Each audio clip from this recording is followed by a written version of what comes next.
Awesome. Good. Well, we're going to go ahead and get started. Like I said, the session is going to be recorded, so you'll receive follow-up. For those that are watching on demand, welcome to the Limeade Listening, Deepening Employee Engagement through Culture Committees.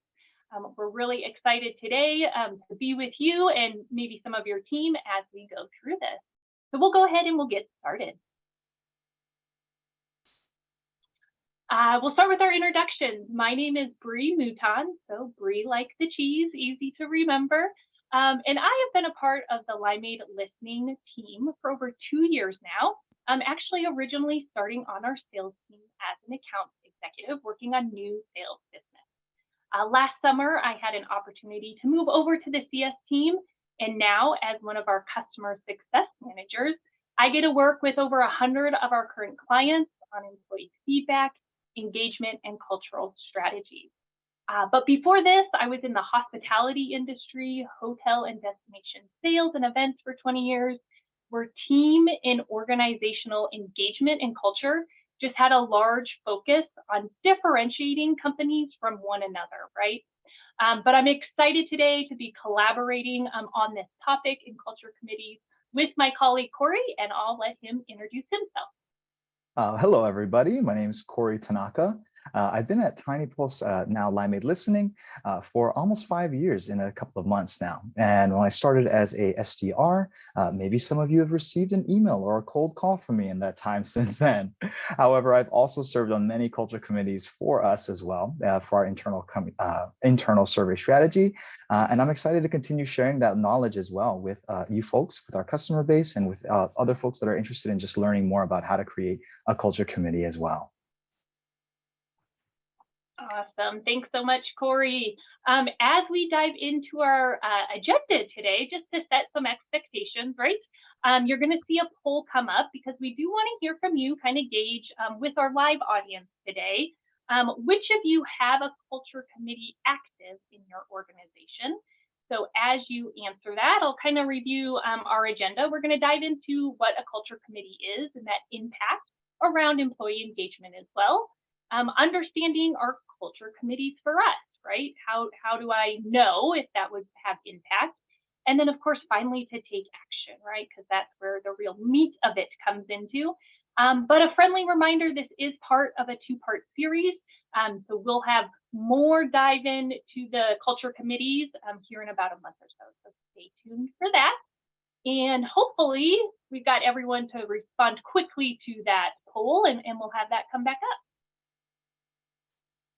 Oh, interesting. Okay, we've got more than around 51% of people with a culture committee active in their organization. It's going to be really interesting to hear some of the initiatives as well that you folks are working on. And really, if the slides that come later also resonate how you created your culture committee as well. Yeah, love that. Thank you all for participating. So as we dive into that then, which will be interesting to see how this aligns maybe with some of your definitions of culture committee as well as engagement. But really, we wanted to just set some of that foundation here for the presentation. So we're going to define employee engagement as the extent to which one is emotionally, cognitively, and behaviorally invested in their work. As we flip over to culture, we see this as a collective values, norms, and beliefs of an organization.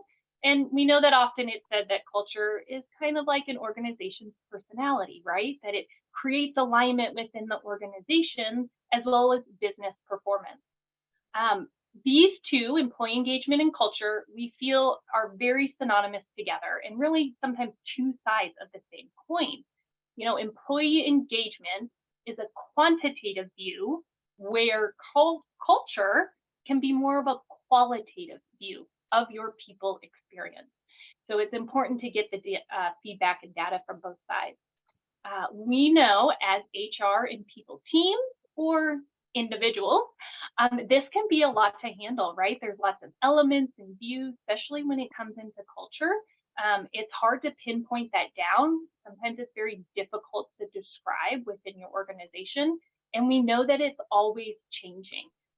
But ultimately, culture is very powerful because it's going to help guide the behavior of your employee base. So while having an inclusive and engaging, robust culture is critical to championing productivity, connection, even health and wellness in the workplace, right? This may be a goal or a priority that many of you today are actually working on. And change management at that scale needs support, right? And we know people leaders that agree with connecting with individuals at all levels can drive deeper adoption and transformation in that ever-changing culture and engagement environment.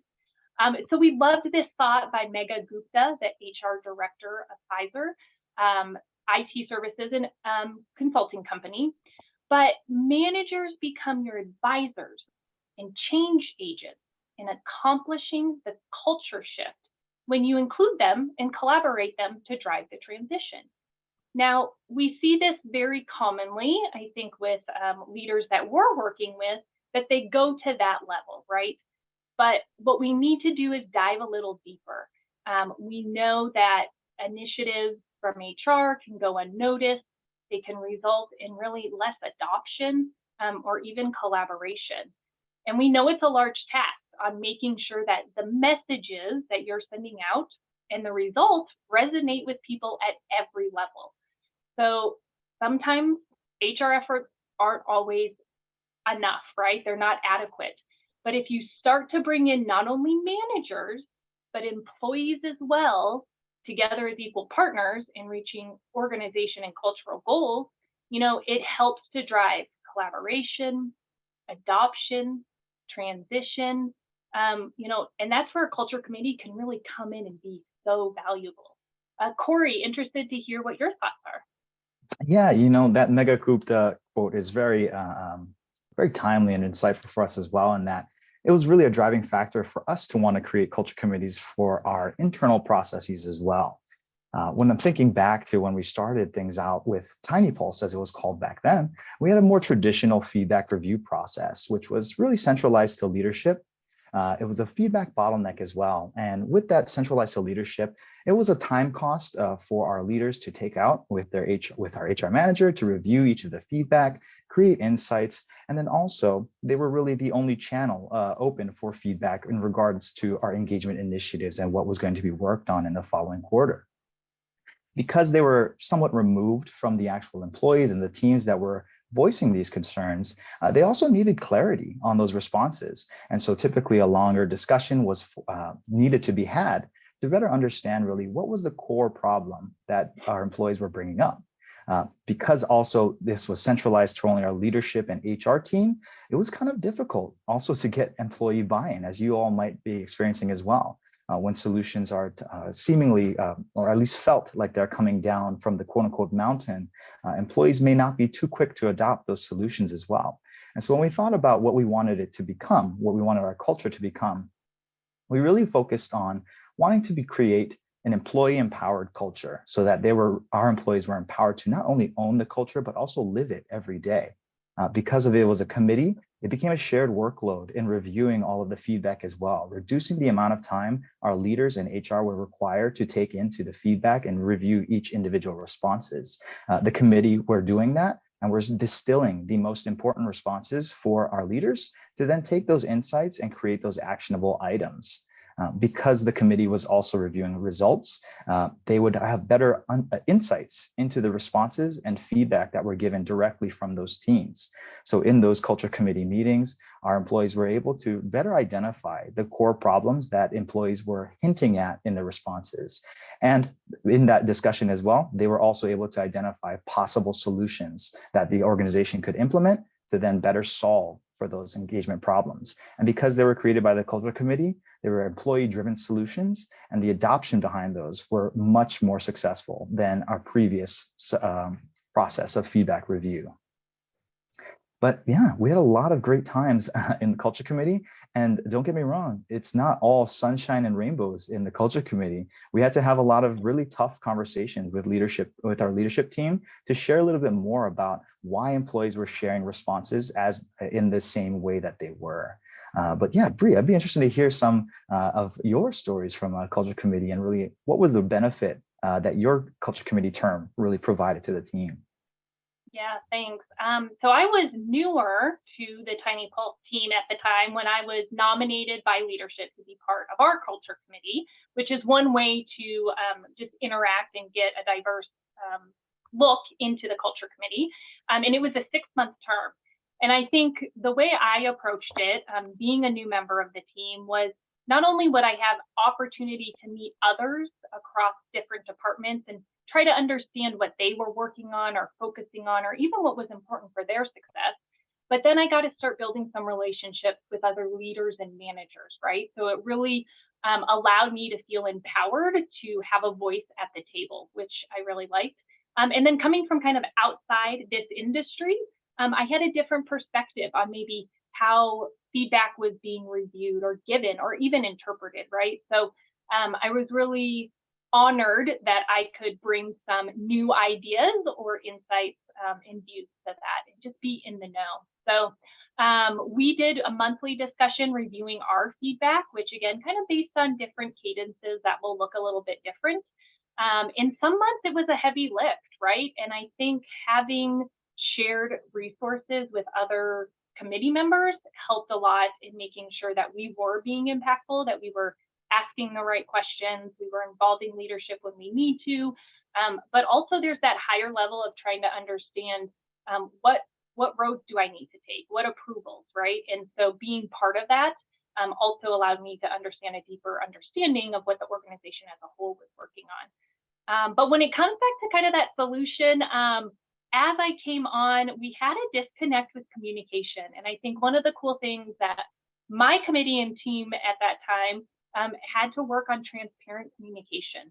And that's a hard topic because we would get some things that were hard conversations to have, and making sure that everybody felt heard and included, and solutions were going to be the best for the team moving forward. So really, it was interesting to try to fill some of those gaps, but understanding what those gaps look like, so that we could close the feedback loop, right, and really help move some of those actions and initiatives forward. Yeah, two things that you mentioned there, Bree, that I think are so important, especially in determining a culture committee and creating one, is maintaining that solutions-oriented mindset, as well as being able to have those difficult discussions, right? And then have that transparent communication there.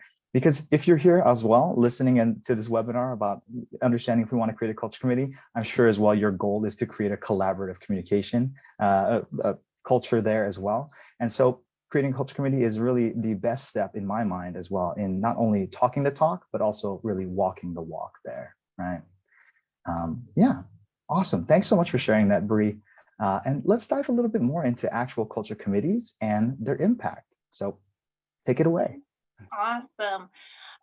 So your company may have a lot of committees, right? You may have a wellness committee, you may have a resource group, you might have a culture committee. I saw some in the comments, that's already involved with engagement, right? Those are all still really good to have because their focuses are very different. Here for us, we just want to be clear on what a culture committee is. And what it is a group of employees that will specifically review feedback or suggestions that have been sent in on a regular cadence to distill themes, insights, and action items for the organization to act upon and communicate results back to the employees. Culture committees can amplify connectiveness at an organization, but they also can serve as a form of leadership in a safe place, right, where anyone can bring up issues. Since culture committee meets with leadership, you want to make sure that there's a sense of anonymity that can be in place and really help with issues that are being addressed. So not only do they review feedback, but keep in mind, they can champion new initiatives or programs. They can provide new and unique solutions. But we keep talking about this too, but they can help really with that cross-team collaboration, which especially in like this hybrid world, right? Sometimes we feel a little bit siloed with that as well. And Corey, so as we now dive a little bit deeper, tell us a little bit more about that impact. Yeah, some of the three largest impacts that we've really seen from culture committees and what customers have reported back to us as well is that shared responsibility being on the admin side, right? Being able to share a little bit more of that responsibility, taking a little bit off of the HR plate to then also get quicker response times and better solutions as well. Now that we've got that shared responsibility, there's also that diversified perspective around getting the actual feedback from the front lines, from other people that have been having these sort of quote unquote water cooler conversations with other employees that have been bubbling up some problems and issues that they're seeing. Knowing that we get those frontline sort of grassroots movements there, we can create better solutions to then address those problems before they become really bottom line or revenue killers there. Lastly, that increased participation by bringing in that shared responsibility, hearing all voices, and truly walking that walk. Employees will then come to you in droves with their feedback, as well as also look to create more solutions for the problems that they're addressing, as well as look to help each other in getting into those solutions. I think back to times when our culture committee terms, when we had certain initiatives come up, and we'd have to remind our teams and sort of be that friendly reminder from the culture committee, say, hey, remember to submit your feedback, remember to put in these culture committee requests, et cetera, et cetera. But really at the core of a culture committee, we really want to create that and foster a culture of communication and care, really. And I want to bring attention back to that culture of care, right? Why as leaders do we want to create a culture of care? And why is that really a sort of driving pillar of a culture committee? Yeah, Corey, I think that's an important question because it always is going to come back to the reason why, right? Why are we doing this? What's the impact? And we know that when organizations, when employees feel that they're listened to and that they're valuing employees, I'm having some word talk here, but this is fun, right? Because it's live and we're going. There's two main benefits, right? Making work more enjoyable across all teams, and then improving that bottom line. And, the data here, there's lots on here, you can review it later. But we know that it takes time and commitment at all levels to nurture both the trust and the need to thrive in an organization, right? So calling out here what we think is pretty impactful is that 7 times more likely to feel included at work. We know that when employees feel included, that they're contributing, they're bringing positive environments, they're being productive, they're offering solutions. In turn, they're talking about their jobs. So now we're getting into retention and recruitment, all leading down to that bottom line. So it's pretty impactful that when care is shown, but then acted upon, it can have really great benefits for the organization. Additionally, we thought, this was some really insightful. What we love about this is with this data, a little similar to some we just saw, but it does a comparison based on employees who felt highly that their organization has a sense of care versus employees that do not feel highly of their organization having a sense of care. Pretty drastic changes that we see here too. And we just know that overall, when we have a robust culture, people flourish and the company flourishes as well, right? So of these numbers, as you guys are reviewing them, it's interesting to see how you interpret them. But Corey, what do you feel about some of these numbers? Yeah, echoing what you said, I really love the comparison between an employer that the employee believes that the employer cares versus not. And the really data point that sticks out to me is the 76% of employees that intend to stay 3+ years when their organization does care. Retention has been a big pressing point for a lot of our customers, as well as following up restructuring and helping out employees through change management. And getting an employee, 76% of employees to say that they would stay 3+ years would be an amazing stat for a lot of our customers right now. And I gotta agree in that it's pretty interesting, and I guess ironic would be a good word as well, that you and I have been here for many years now, and we have been both, yes, culture committee members as well.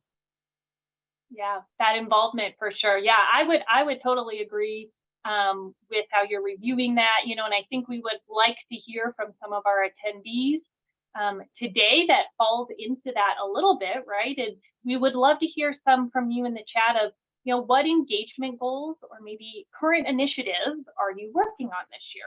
Or even which ones do you hope to work on, right? We're still teetering that line of first quarter to second quarter where sometimes the time it takes for those initiatives to get off the ground. So pop those in the chat. We'd love to hear what you're working on, because really then it will translate too as we go into our part 2 of our webinar of how you're going to take those goals and help implement them through a culture committee. So we'll see as some of those come over. Yeah, and in my time as culture committee, I remember one of the biggest goal that we had for our culture committee in that term was to really increase employee, not only employee care, perception of care, but employee recognition. We had received a lot of feedback around employees not feeling like they were properly recognized, especially when they went above and beyond for doing more work than was asked of them. And so recognition was something that we were really honing in on from a culture committee perspective. And we found that regular recognition in a public forum was going to be really the best way for us to really attack that issue there. And so in our regular meetings that we would have with our all hands, where the culture committee would share results from the previous survey, we also implemented a cheers section there, where taking the cheers that were sent out from our recognition platform, within that survey period of time, reviewing all of those cheers that were sent out and identifying 3 really standout performances, standout cheers that were there to highlight the cheers recipient.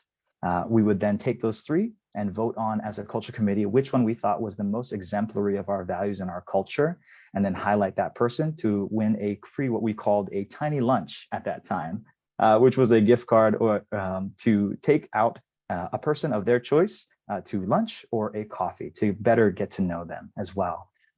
Long story short, we saw that our recognition stats went through the roof that following year, and that recognition has not been an issue for us, at least in the time since. Yeah, awesome, Corey. Thanks for sharing. I find too that sometimes as you're working on initiatives, they have a layering effect, right? So you talked about recognizing an individual, but then empowering them to make a connection with someone else, right? And through that, whether it's someone on their team or not on their team, what some of those benefits are, right? With learning new skills, understanding another work employee's world, right? And going back to that connection. So I love to hear about some of those layering effects that happen as well. As we continue in, thank you so much all for dropping in some of your initiatives. We see a lot on increasing retention or employee engagement. I think some others that came up were, again, in this hybrid or virtual world, making those connections or social connectivity. Just remember too, as we continue to dive into culture committees, is it shouldn't be just on the people's team, right? A lot of it's going to come to the people's team because it's the nature. If we don't know where to go, HR people's teams, right? That's where they can do it. They can put it together. And so that's really where you as that leader can empower your team through a culture committee to help come up with some different solutions on some of these initiatives you're working on. So we're excited to continue to dive into that as we go. Yeah, and it's really insightful seeing some of the engagement issues that you folks are attacking, and knowing that 51% of our viewers right now have a culture committee. Really interested to see how the discussion that we'll have come part 2 when you folks join that as well. Awesome. Okay, let's continue on into our really second section of this deck here. Breaking teams, yeah, that's very important stuff. But right here, we'll go into really our culture committees for us. And as we've discussed previously, 51% of you folks already have culture committees. And so, this part you've already graduated from. But for the other 49%, this will be really insightful and things to think about in determining if we need a culture committee or not. And so first, we need to establish that need and understand if there is a need internally for that culture committee there. And, while benefits of creating a culture of care are apparent, let's discuss really how a culture committee will fit into that in the next several slides as well. So when establishing the need for your culture committee, it's really important to discuss feedback and your review processes to really understand how and where a culture committee will improve those outcomes. So from a very general perspective, really, here are 4 outcomes that should be considered when determining if a culture committee is going to be right for your organization. First, your engagement goals, right? What are your high-level goals for the engagement strategy and for surveying in general? Are you looking to improve retention, possibly build more trust and transparency in communications with your employees, or improve culture and employer branding there? Next up, talking about bandwidth and time for both you and your admin leadership teams. Does the review process take longer than you would hope? Is most of that dependent on you having to go through each of the responses and fill out insights and share those with your leadership teams? How would this, from a timing perspective, fit into your survey strategy? Thinking about my time as culture committee versus Bree times as culture committee, we had different surveying strategies there as well. I was on a pulse bi-weekly strategy, so we were meeting every 2 weeks, whereas Bree was meeting at a little bit more of a stretched out cadence, I believe, right? Yes, monthly. Yeah, monthly, because we had a more robust survey at that time. Is it a hard time to go through all the feedback and respond back? Do we have enough time to address these issues? Next up, do we have buy-in? And this is thinking about buy-in from both the leadership and employee perspective. How are leaders interacting with responses and our feedback? Are they doing it directly, or are they doing it sort of indirectly just through reports that we have produced for them? Employees, do they have buy-in into this as well? Do we have low employee participation on surveys? It's a clear indicator that employees may not be as bought in right now. Have you received more feedback or responses or even suggestions asking for more transparency or communication channels to bubble up certain issues? And even then, are there some employees that you have in mind that are cultural champions? Because we want to be able to identify, right, who can be the people that will be on this culture committee. Lastly, talking about the execution and action there. Do you ever have any difficulty with creating the right solution to a problem? Have you had difficulty with employee adoption of your initiatives there, or even employee participation, taking a step back to buy-in? And then lastly, will the culture committee be empowered to act, right? Who will be taking action on these insights that they could come up with? And so these 4 goals are really good, all good outcomes that you want to be taking into consideration in determining if you need a culture committee. But if you're a one-person HR team, which quote unquote, sadly, we've been hearing a lot more of lately, here are 5 simple questions to ask yourself to really determine if a culture committee could be right for your organization. And if you answer really yes to any 2 or more of these questions, you would greatly benefit from implementing a culture committee. And we'd love to help show you how to do that as well. And so I'll hand it back over to Bree briefly to take a little bit more of a journey in how to take that action. Yeah, thanks, Corey.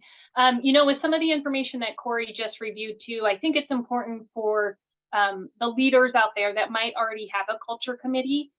There's always ways to improve, and sometimes we need to do a pulse check and make sure that our focuses are still aligned, right? And so some of the actions he laid out could still be used in those instances.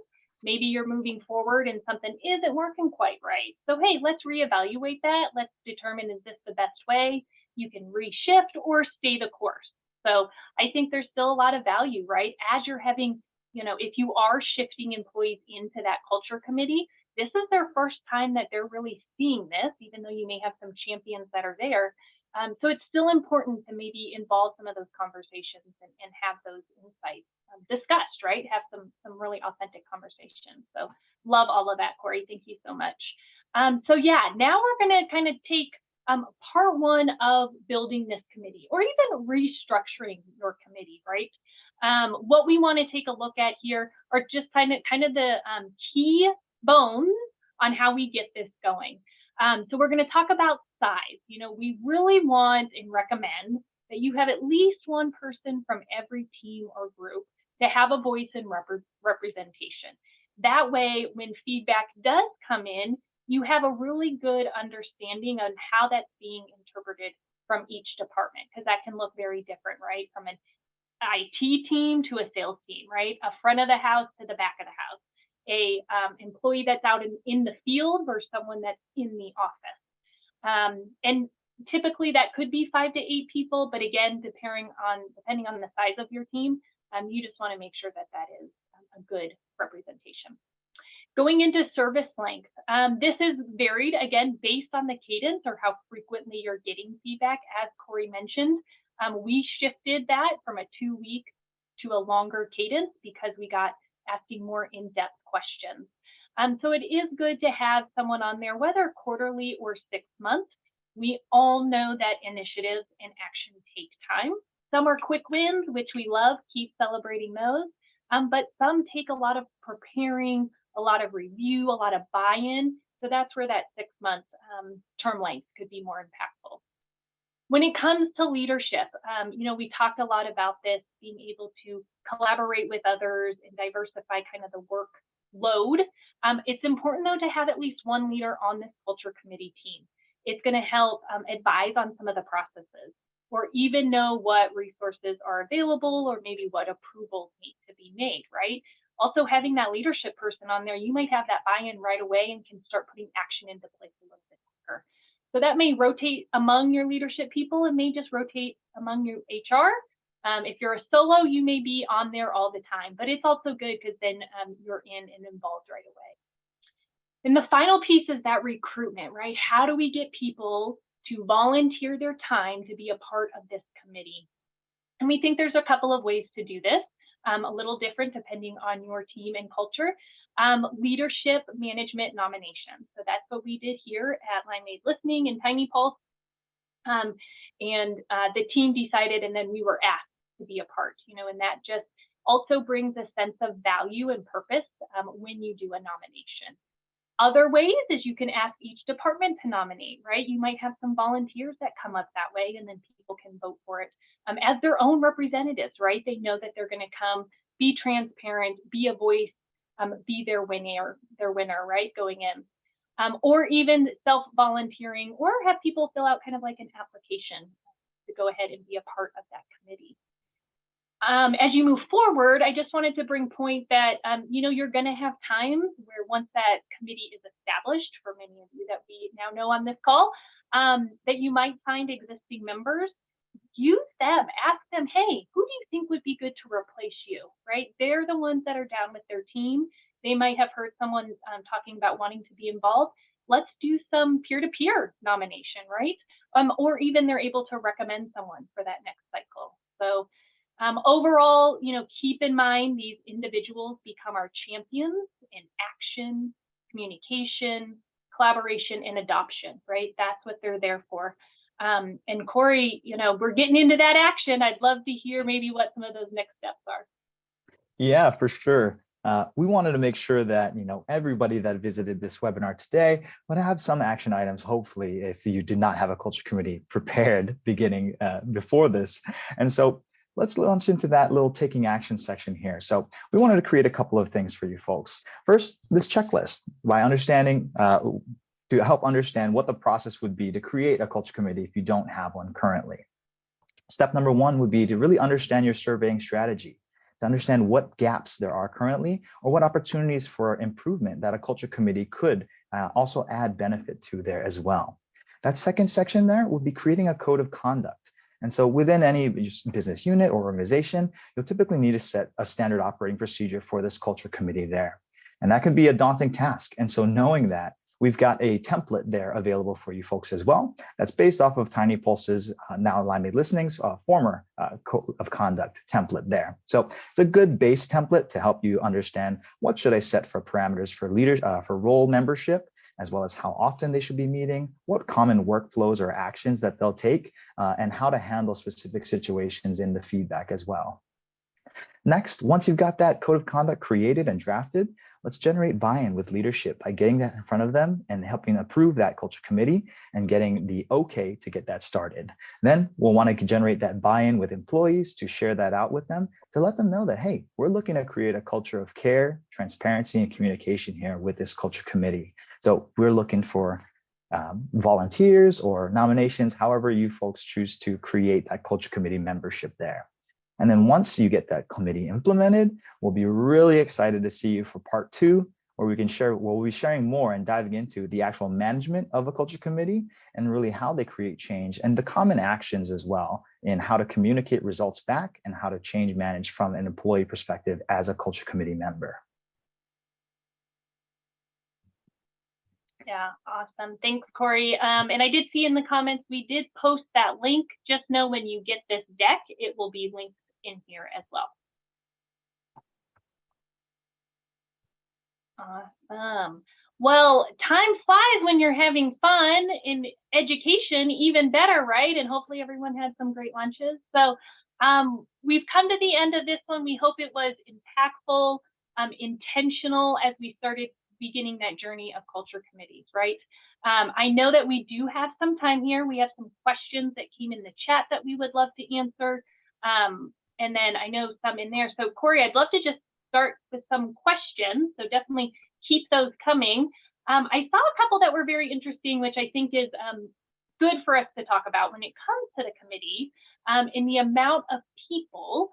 So one question was, what would a committee look like with 1,000 employees in maybe 10 to 11 locations? And on the flip side, what about if you have a small team of maybe only 10 people? So Corey, what are your thoughts on those two questions? Yeah, and so a couple of thoughts there. It really depends on the culture committee and their scope of how far they can act, right? And so with that sort of larger example, let's say we've got that 1,000 employees, 11 locations, right? And about 7 departments per location. It depends on how you as an organization want to manage culture at a large scale, because that's really what it is at that point. With 1,000 employees and 11 locations, culture will be different, little differences at each location and amongst each department, right? However, as a larger organization, there are those cultural values that we may want to reinforce and also look to build up. And through that, a culture committee could look a lot more like an org hierarchy structure, right? However, I think it makes the most sense to have a larger culture committee with individual respondents as well there. So in that specific example with the 11 locations, I would hope that each location would have a culture committee member that would then report to a larger culture committee that will have the one member from each location, as well as a few members from leadership to also contribute to the discussion of culture committee and help guide their management as well. If there are 7 departments per location, I can definitely see how people may think that, we should have 7 people at each location to be an individual culture committee. However, doing that will enhance sort of the individual cultures and the siloing of cultures at each of those locations there. And so it really depends from an organizational philosophy in how you want to manage that culture. Is it going to be a large organizational culture across 11 locations? Or do we want to really empower employees at each location to make that culture their own? Yeah, good feedback. And I think, the one point is you may also start with a committee and you may change it after 6 months. That's okay, right? You're going to find what's going to work best for you based on the feedback and the cadence that you're getting, how long actions are going to take. So I think, to support Corey in that as well, just know that that needs to be bendable, right? The culture committee needs to ebb and flow with the needs of the organization as well. So yeah, great feedback. Let's see, what else, Corey? I saw a question from Susan, I believe. And for those of you that might not see it, Susan put in the question, our student director likes to have data for data's sake. How can we influence asking the right questions with the right frequency? I started typing a message and we've got the Q&A section here, so I think it's better if we could just talk about it as well. But what I began typing as well was there, have there been a diagnostic survey done in the past for that organization? When we think about asking the right questions, we typically also have an end goal in mind, or a topic that we're looking to learn more about, right? And so that's where my first question leads to, has there been a diagnostic survey to really understand what culture drivers have the biggest opportunity for growth there at the organization? Because if we're sort of just asking questions just to ask questions, then there really is no right question at that point in time. But if your studio director does like to have data for data's sake, I can definitely see them just cycling through the entire library of questions just to get a data point on each of those questions. But I'd say influencing, asking the right questions. One of the things that I would sort of build up to the studio director is the concern about survey frequency. In the past, when Tiny Pulse was much more frequent on a surveying basis, weekly with 2 questions or so, we would see that some organizations would get survey fatigue, in that employees would start to disengage with surveys because they felt as if we were just running through all of our survey library questions and not necessarily asking questions with intention. And so that's another element of asking the right questions, is having an intention behind that question that you're asking there. So for instance, we will have pulse surveys that will go out now following up our company meetings. We had received feedback in the past in that our company meetings were extraneous, we'll say, taking a lot of time on topics that didn't really need to be fully built out live. And so we've gotten better at doing that and sharing only the important information that people want to learn more about. And we've been pulsing on that as well. So asking those right questions right after the meetings, what was the most impactful bit of information that we shared? Were there any elements of the presentation that we could have removed or that could have been an email, essentially? So that is, in the sense, asking the right question at the right time there. And if we're asking just really any question, it's not really going to be the right question. Good thoughts for sure. I think the only thing that I would add, for any of you that are on here or listening back that are using our Limeade listening tool, is our engagement survey. Would really help start to identify those areas of focus. I know that we've gotten some questions about, more of that strategy and what questions around employee engagement. That's definitely something we're looking to cover in number 2, because that's where a lot of that meat comes in, right? We got to establish the committee first and really set those guidelines, and then how do we dive into that? So I think those are kind of tandem things as well. So if you're using the tool that haven't deployed the engagement survey, definitely something to talk to your customer success manager about, because that could get us going in the right direction. Understanding those areas of prioritization that your culture committee can then help put through that process. And then as well as we'll talk about some of those questions and strategies. Thanks, great questions as well. Any other questions that we have coming up? Obviously, the gift of time is always something we love to give back. So if we don't have anything else too informative, I do see a question in here around an ENPS score from Isabel. Is 72, is that too ambitious? I think what you have our contact information. It'd be great to just reach out more, because I think maybe Corey would probably agree. There's probably a little bit more discussion that needs to go around that. What has it been? What do you want it to be? What are the initiatives you're putting behind that? What is that? What story is that telling, right? And what's the goal behind focusing on that? But Corey, specifically as it comes to ENPS, is there anything that you wanted to add? At a very high level, generally speaking, I'd say yes, 72 is an ambitious score, but also a score that we should really shoot for. And it's not an impossible score either. Yeah, good point. Well, awesome. Well, thank you, everyone. Thank you to my co-host, Corey, for collaborating with me on this and diving really into our culture committees. As you can see, we're both super passionate about the benefit of inviting others to collaborate and share, having those discussions. Corey, you're a rock star. Thank you to Kimmy, our behind the scenes webinar guru and marketing team specialist. As a reminder, you'll get a link to this. You'll get the slide deck.